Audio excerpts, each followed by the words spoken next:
Hello and welcome back to another episode of the Cardboard Herald, my chance to talk with creative gamers and game creators. And today I am joined by Apiary and Wyrmspan designer Connie Vogelmann. Welcome to the show, Connie. Yeah, thanks so much for having me. I really appreciate it. I'm excited to talk about game design and Apiary and Wyrmspan. Yeah, you are getting put on the hot seat for a lot of stuff here because I imagine as a game designer, your world kind of exploded with the release of Apiary in 2023. And now a sudden shock announcement of Wyrmspan, the follow-up to one of the most celebrated games of all time in early 2024. Do you get put on the hot seat for other things? Are you used to kind of being in the limelight? I'm not certainly not like this. I mean, I consider myself to be very, very introverted, and I tend to be very much kind of behind the scenes. I mean, I will say my day job is I'm an attorney by trade, although I'm not, in the courtroom or anything like that. But I feel like we deal with fire drills on a decent basis. So maybe this can be akin to that. What section of law? So I do government work. I do grants law, basically. So Okay, cool. there shouldn't be emergencies, and yet there are. I get it. I'm in the social work trade, so I understand the emergencies and getting put on the hot seat for different things, and it's a whole different ballgame when you're talking about board games.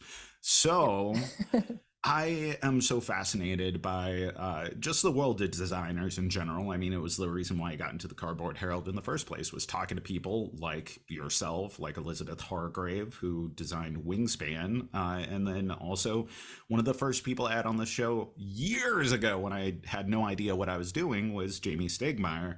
And so you have just kind of like, I guess, escalated in the sort of zeitgeist when it comes to board games with Apiary. Now, that's your first published design, correct? Yes, it is. Okay, well, let's talk about the actual history of you as a game designer.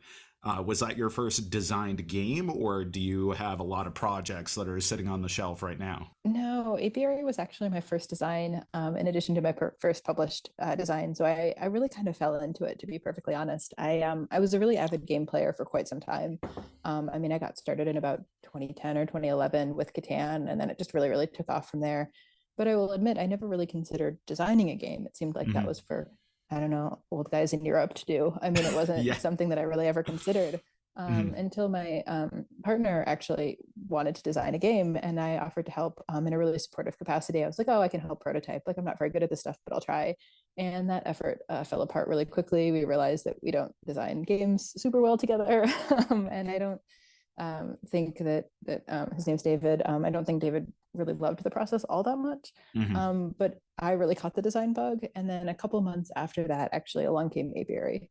And I was having a conversation with a few friends. We're talking about worker placement games and how getting new workers in worker placement games isn't always the most interesting decision in the world. I mean, you kind of get another worker and then maybe you get one more and then you sort of stop. And I think there's usually a pretty commonly established stopping point for any given game. And so we're kind of talking about this concept of a dynamic worker pool. And it really just clicked. And then from there, it was Apiary and honeybees that clicked right away with the concept. And then I was sort of off to the races. Had you always been thinking about games in such an analytical capacity? Like when you were first playing Catan, were you, playing around and going like, man, this longest road thing is cool, but what if there were other objectives you could work towards? Or as you started playing more games beyond that, starting to get a feel for like what all the levers that are being pulled in the background for you as a player, and kind of analyzing the games that you wish you could play? Yeah, I mean, I think that was really a part of things before I ever started designing. I mean, I've always been very, very analytical by nature, and so I'm also very, very competitive. Okay. And so it was very natural from there to start really analyzing all of the different like pieces and the different levers and trying to figure out, again, that efficiency puzzle. Before that was really, I think, a very common term. And I really fell in. I moved to Washington, D.C. after law school in 2014 and just fell in with a really competitive group of gamers. I mean, really kind of hardcore, the folks who are listening to all the podcasts and spending lots of time on BGG and stuff like that. And so I think that really kind of fueled that, as well as we would play a game and then we would kind of dissect the things that we liked and we didn't like and what we thought might be overbalanced or, or too strong or not strong enough. And so it really, that I think was really critical before the game design journey started for me. And I'll also mention too that I actually, a couple of years before Apiary, started actually as a blind playtester for Stonemaier.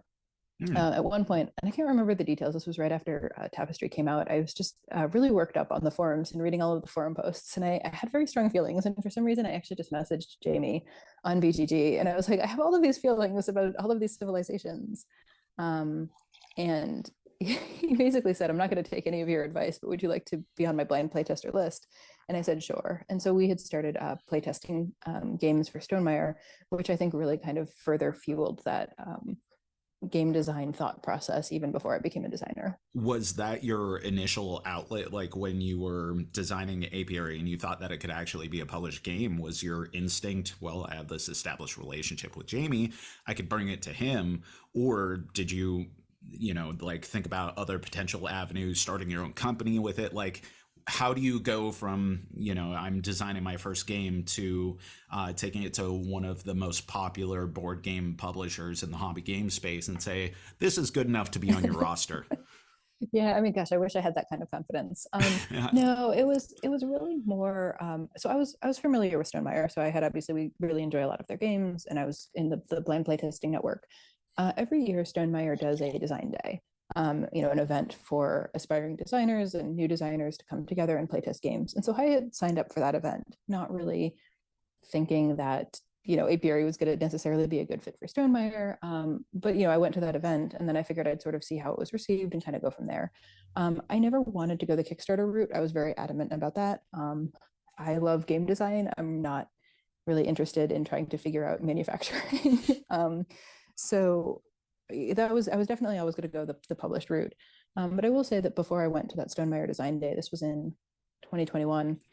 I had actually I emailed Elizabeth, so I had known Elizabeth. We were in both located in the DC area. I had play tested with her on a number of occasions. She's always been very, very helpful and supportive to me. And I basically emailed Elizabeth ahead of time and was like, "Hey, I'm bringing this game to Design Day. I don't really know Jamie. Like, should I email him and say like, would you consider this game?" And she said, absolutely. And so that was actually sort of how things got started. I sort of fell into it in a lot of ways. DC seems like such an unlikely place to be like the center of an entire game design culture, but it really is one of the hotbeds, I think, of game design in the U.S. right now. I mean, I think part of that may be Labyrinth Games, as like just kind of a headquarters there. Part of it is naturally that there's a good mix of people with different professions and perspectives from the government and work. But have you thought about the particular alchemy that makes DC such a I guess capital right now for game design? Well, I certainly don't know why. I don't have any answers for you. Right. But it is very much a capital. I mean, in the sense that there's a lot of really great established designers here, and I know that really helped kind of jumpstart my own game design career. In the sense that when I was first playtesting with some of these folks, I mean, Elizabeth, Dominic Gramperschutz of North Star, Matthew O'Malley, a bunch of others. They've really helped playtest and iterate much more quickly than I would have been able to on my own. I mean, they've seen all of these problems and they really know how to, start fixing them. I will say, I think Labyrinth is a huge pinnacle in the community as well. I mean, when I was first, new to the hobby, you'd go to Labyrinth and it was just this wonderful, welcoming environment. I mean, the owner, Kathleen, is one of the most sort of welcoming folks and is really the type of person you want as an ambassador to the hobby. Right. And the last thing I'll mention too, and this is maybe just me randomly theorizing here, is that I do think there are a lot of transplants in DC.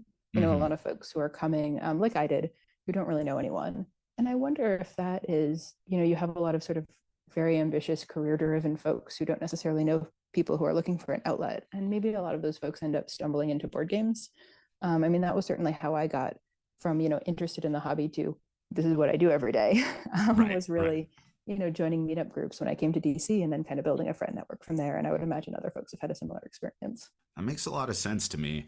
And, Kathleen is one of two brick and mortar store owners that I've had on a show of hundreds of episodes at this point throughout the many years, especially when I was more focused on interviews. I did my own local hobby shop owner, John Weddleton from Bosco's in Alaska. And then there were just so many occurrences in which Labyrinth games came up again and again in conversations that I was having with people. I was like, I've never been to this place. And I know that there are all these other, board game shops that are storied board game shops all over the world.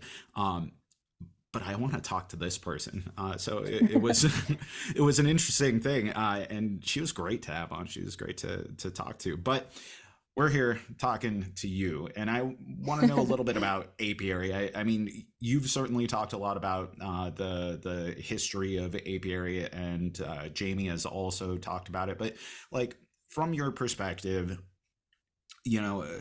tell me about the evolution of it thematically, because that's been the source of a lot of speculation and reaction from the audience. Like, it's such a weird conceptual out there thing. Like, Yeah. what about bees but in space? And there's a lot of people who are like, well, what about just bees period, or what about just space period? Why did it have to be space bees? So talk about the transition there. Sure, happy to. So, as I mentioned before, from pretty much the first conversation about apiary, the theme was bees. My grandpa kept bees, and I had kind of grown up with a hobby a little bit. I keep bees now. I was sort of transitioning into that hobby.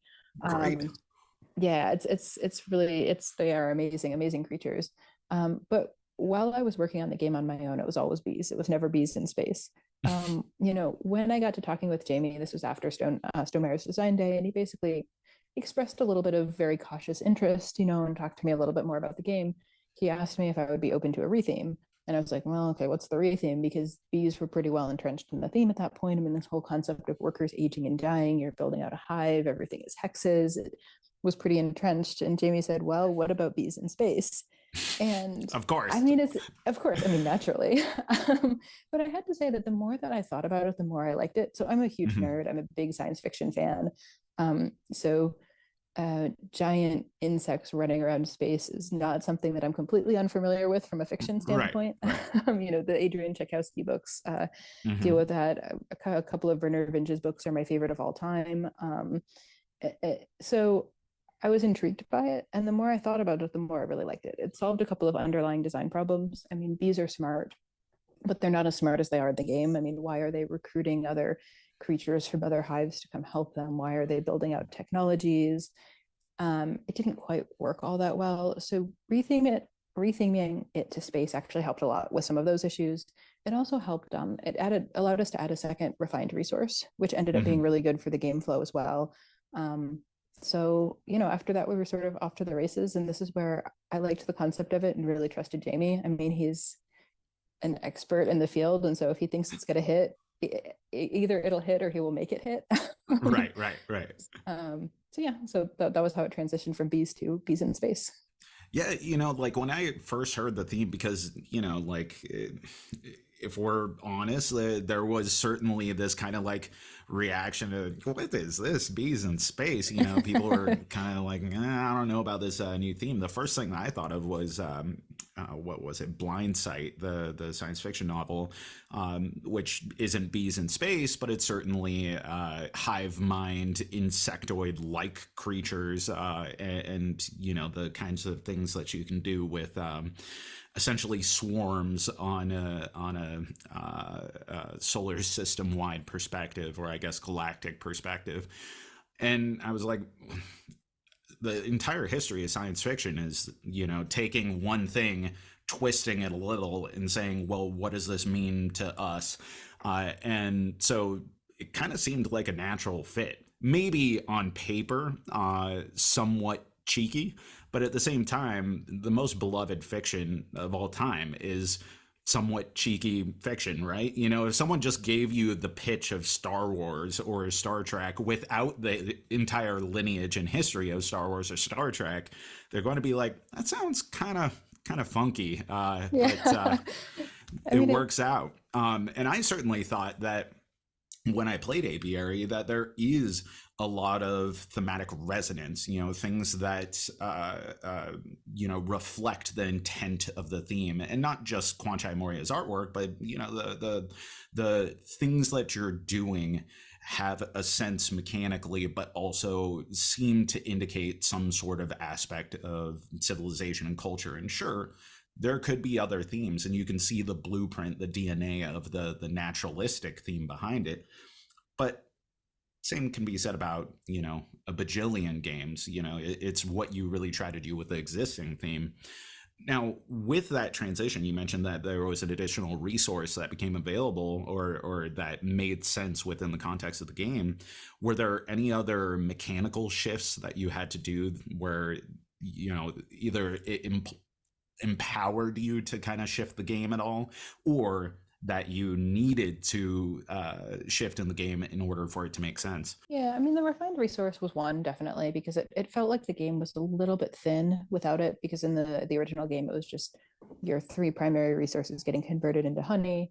With the switch to the space, we could add the sort of second refined resource, wax, and that sort of changed the whole economy underlying the game. And so there are a lot of changes that came from that. The exploration system was always frankly a mess in all of my prototype versions, and so by shifting that to exploring planets, that allowed us to rework things a little bit better. It made a lot more sense. For the longest time, I was trying to use a grid system with like X and Y axis exploration. It just didn't work. It was not fun. And No one plus, wants to this go. gives you the Yeah. excuse of a big ass B ship, floating Right. around on space. Yeah. Right. And then the last thing too, I think that was a major change, that was a little bit at least precipitated by the theme change, were the seed cards. Because all Mm. of a sudden you could imagine these bees like conducting research, and once they're starting to conduct research, you can sort of add that extra element to the game. And then we had these wonderful multi-use cards that can be used for an instant ability. You can just discard them to get a regular resource, or you can essentially get end game scoring out of them. And I think that was something that really kind of opened up with that shift as well. Okay. So we have Apiary release, and what does that feel like from, like you as a designer who has not published any game, to say like the announcement to a week after release?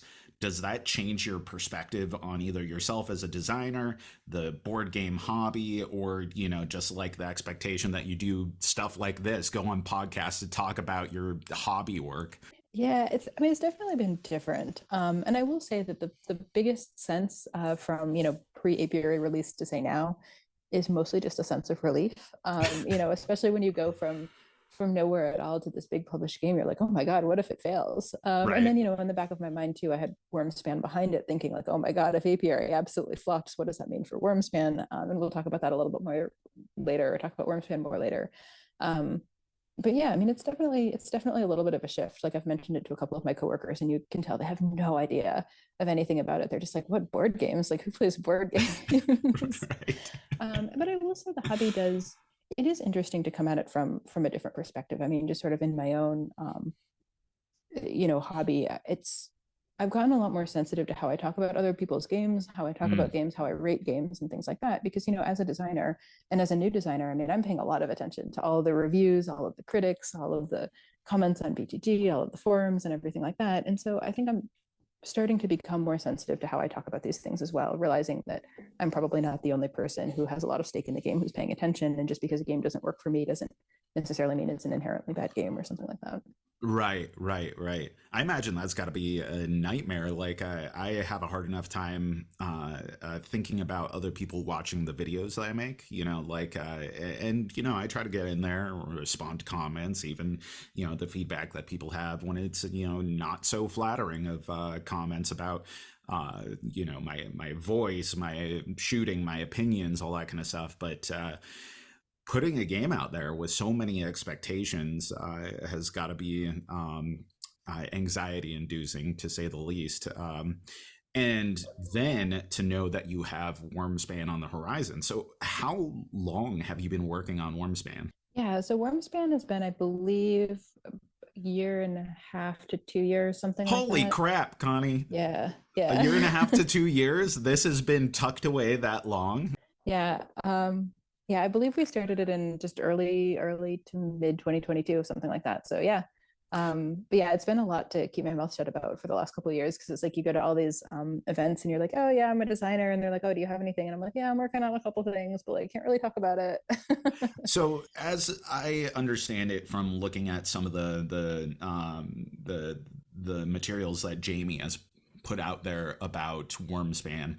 I think I was reading the developer's log or something like that. He was talking about how he was thinking about Wingspan and the potential space that's out there to, deliver something else with the same system, or, expand the Wingspan universe, Mm-hmm. spread the wings. And then he was talking to Elizabeth Hargrave about potentially other games, but Elizabeth had other things going on. And then he had a great time working with you on Apiary. And so that's when he was like, well, maybe Connie would want to work on this. So, what is that pitch session? Is he coming to you and saying, "Yo, Connie, you want to follow up one of the biggest games of all time"? Yeah, I mean, essentially. I mean, he sent me an email and basically said, I don't even know if this would be possible. I'd need to get confirmation from Elizabeth. We'd need to basically put together a pitch and pitch it to her. But would you be willing to work on a sequel or a spin-off to Wingspan, themed with dragons? He had the Wyrmspan name at that point in time. Mm-hmm. And the other actually part of the pitch, which is sort of funny in retrospect, but it was going to be a bag builder, Oh, which okay. we threw out the window. I'm happy to talk about why in a little bit. But, and that's one of those emails that, oh my God, like, it's you realize that it's going to be very big in your future, whether you say yes or no. And it's scary too. I mean, again, following up something like Wingspan, I mean, there's a lot of imposter syndrome that comes into play. Like, am I the right person? Am I good enough? What if it flops? Of There's course. obviously got to be, at the time I knew there was going to be a lot of negative reception. Even if the game is very, very well loved, there are going to be folks out there who don't think it should exist or don't particularly like it. And so sort of signing up for that was difficult, but also really exciting. I mean, as I said, Elizabeth has been a mentor to me, so getting to work with her directly was an amazing opportunity. I've really enjoyed working with Jamie. He's absolutely wonderful as a designer and a developer and all of that. And so getting to work with both of them was sort of too good of an opportunity to pass up. Was there any hesitation? Like, did you have to think about it a day or two before you said yes? I think I thought about it for a few hours, which for me is like a pretty long time. I Right, usually make right. decisions pretty quickly. Yeah. But yeah, I mean, there definitely was a bit of hesitation, but it's also, I mean, I love Wingspan, and so being able to kind of have this sign off and the approval to play around in that system and put your own unique spin off on it, I mean, that's just an amazing opportunity. And how much of a carte blanche, did you have when you were going into this to modify it? Obviously, Jamie had the suggestion that it was going to be a bag builder of some sorts, but like, were you given a lot of latitude to manipulate the system or come up with your own concepts? Yeah, so it was definitely a collaborative process sort of throughout. And so Jamie and I came up with an initial pitched it to Elizabeth. I think she had a little bit of feedback and comments, and then I was kind of went with that. So there were never any like pre-established guardrails. But I Mm. will say one of Elizabeth's big parts, because she was a developer for the game, was very much kind of telling me when I was getting too far away from the core of Wingspan. So like I Ah, would come to her with a game, and there were a couple of times where she's like, I think the system is interesting, but it's not Wingspan anymore. yeah, um, and so it was really more of a subjective feel. How do you capture the feel of Wingspan more than it was any particular mechanism? And obviously, the alternate cave mats that we have in Wyrmspan are fairly similar to the player mats in Wingspan. And that was one of the last parts of the design to come into place. We actually tried a lot of, we or I tried a lot of different other options that really kind of deviated from that. And we found that the mhm, farther we got away from that Wingspan style mat, the less it felt like it retained the kind of core of Wingspan.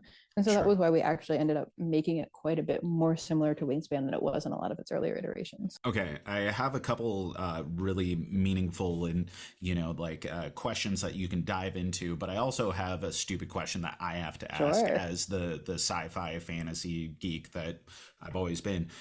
Do you have a favorite dragon of all time, all fiction? Oh gosh. So, I will say that since Wyrmspan has been announced, I'm actually rereading the Pern series. I was going to Um, ask, was it Dragon Riders yeah, of Pern? Because that yeah, seems like sci-fi, the whole sci-fi fantasy mashup. right. So I would say like Ramoth from that series is going to be pretty high on the list. I'd also shout out like Haku from Spirited Away, Oh who's yeah. sort of like this protector guardian dragon, shape shifting. Yeah, those are a couple of my favorites. Maybe I'll shout out a little like Mushu from Mulan as well. That was one of my favorite Disney movies as a kid. I don't know if that holds up. I don't know if that's a non-PC suggestion at this point in time, but I loved that I movie when I was a I kid. think we can give Mulan a pass. I think that movie is a lot deeper than we may give it credit for. I think it's got a lot going on. Plus, it has that amazing Donny Osmond number, and Oh my God. like I made breakfast and it's happy to see you. Shame on Yep, you, yep. shame on your house, shame on your cow. I love it. It's Yeah, perfect. yeah. It's perfect. But anyway, so Oh, those are a couple of my favorite fictional dragons. okay, okay. Personally, like I'm all over the place with my dragons. I've never met a dragon I didn't like, but I got to go back to Smog personally. Yep, yep, Like just you can't beat the classics sometimes. yep. But when you were working on this game, did you have a particular audience in mind? Because like this game didn't come as organically as say Apiary did for you, and something that came out of your mind and was something that you were creating. You were taking a pre-established game and then a pitch from a publisher saying, I want to enhance my reach in a market with this.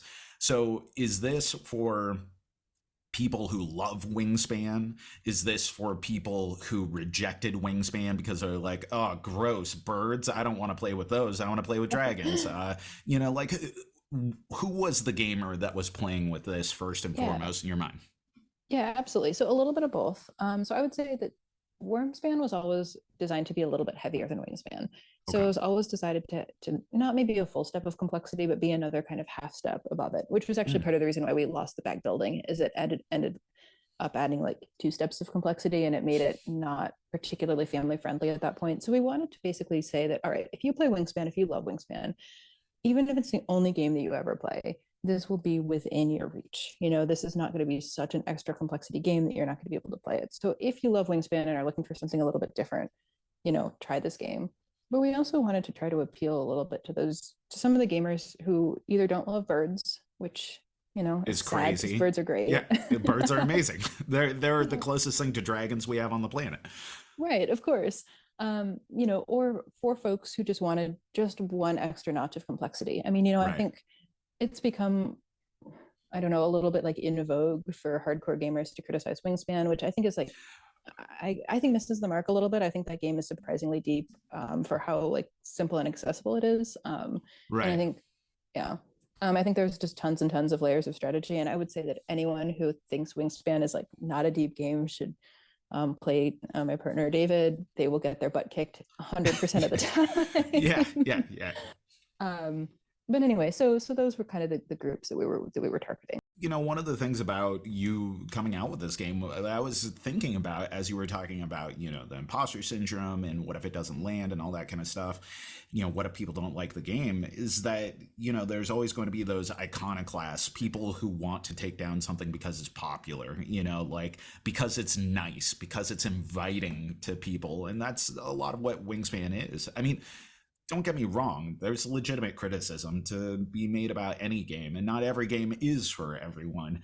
But it's going to be tough, inevitably, for you in your position to be able to filter out, the negative comments, because this is just going to be so huge from a visibility perspective that, like even if for every one bad comment there's 100 good ones, you're still going to have so many negative comments that you're going to have to tune out.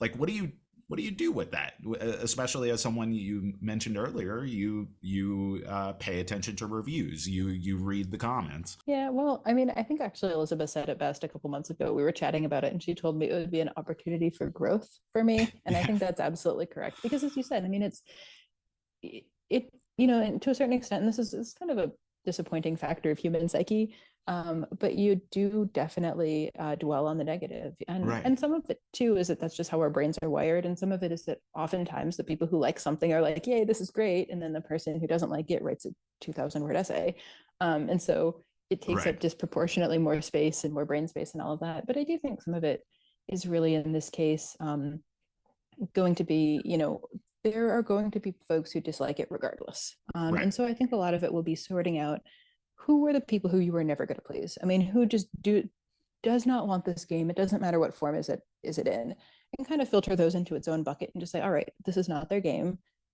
There are 1,500 to 3,000 other games published this year. Hopefully they will find some of those. And then, Right. separating that from the sort of legitimate criticism of, what could have been done differently in the design, because I really want to pay attention to that sort of latter bucket of feedback without getting essentially sucked down by the first. And I don't really have any good answers for how to do that other than just kind of keep it in Good, mind. because I need to take notes here. How to tune out haters. Well, what to you is like the killer feature of this game? If you're talking to one of the people who maybe isn't belligerent about Wingspan, but maybe bounced off of Wingspan, they were like, yeah, I played it. It was nice. Like I get it. I get why it's popular, but it just wasn't, I needed a little bit more. Like, what's your pitch to them about why this is a deeper game that they should go back to and give it a shot? Yeah, sure. So I think there's a few things, and I would also throw out too that if folks like Apiary, I do think they should check out Wyrmspan too, because I think that I have certain likes as a designer, and those made it into both Apiary and Wyrmspan. But from a complexity standpoint, there's a few things. I mean, one is in Wyrmspan, you have cave cards, so you're essentially excavating your cave before you play a dragon. The cave cards give you some pretty powerful when played abilities, and so a lot of the game is about kind of sequencing those abilities with when you want to play the cave card and the dragon, and essentially explore those caves. One piece of it is there's this dragon guild that's essentially a track that you go around, and those have a number of limited spaces, so you're kind of racing for those spaces, so you're trying to figure out how to balance that with everything else that you're trying to collect. And I'll shout out too that one of the cool things about the dragon guild is that some of the spaces on that guild changes every game. And so one guild tile will be focused around resources, another one will be focused around eggs, for instance, and so on. And so kind of figuring out how to maximize those benefits and work it into your strategy adds a little bit of extra layer of depth.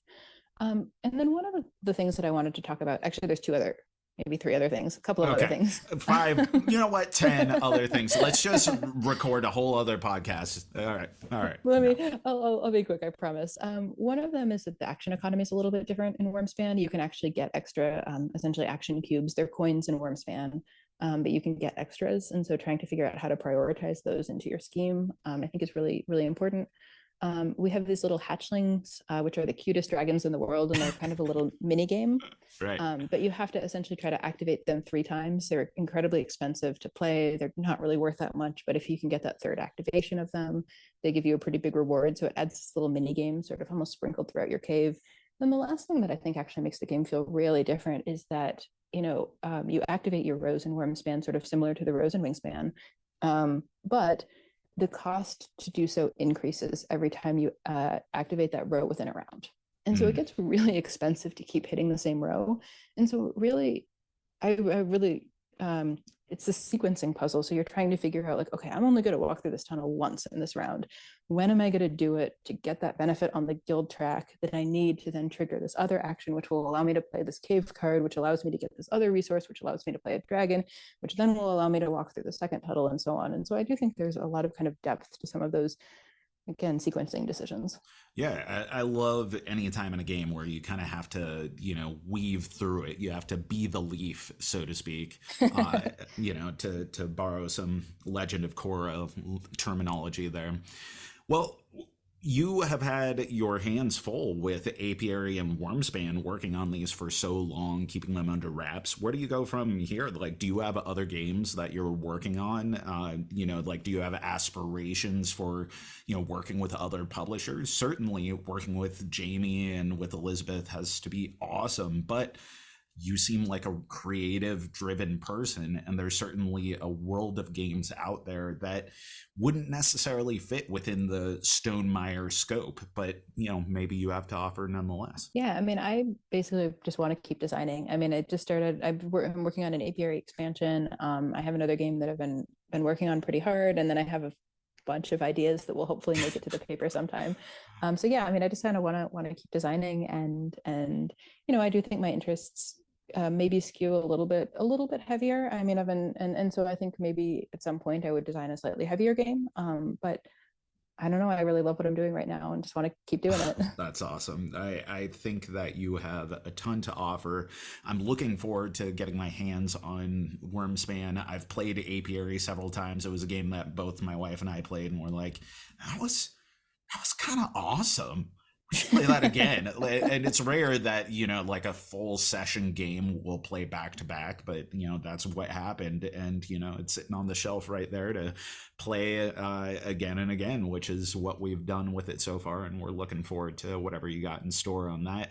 And I'm just thrilled at your success, and it really seems like you have a lot of amazing mentors who believe in you, who are looking forward to what you have to offer to the community. So I can't wait to talk to you about whatever next project you have on the horizon. Well, wonderful. Well, thank you so much. I really appreciate it. Yeah, thank you for coming on to the show, Connie. Yeah, thanks for having me.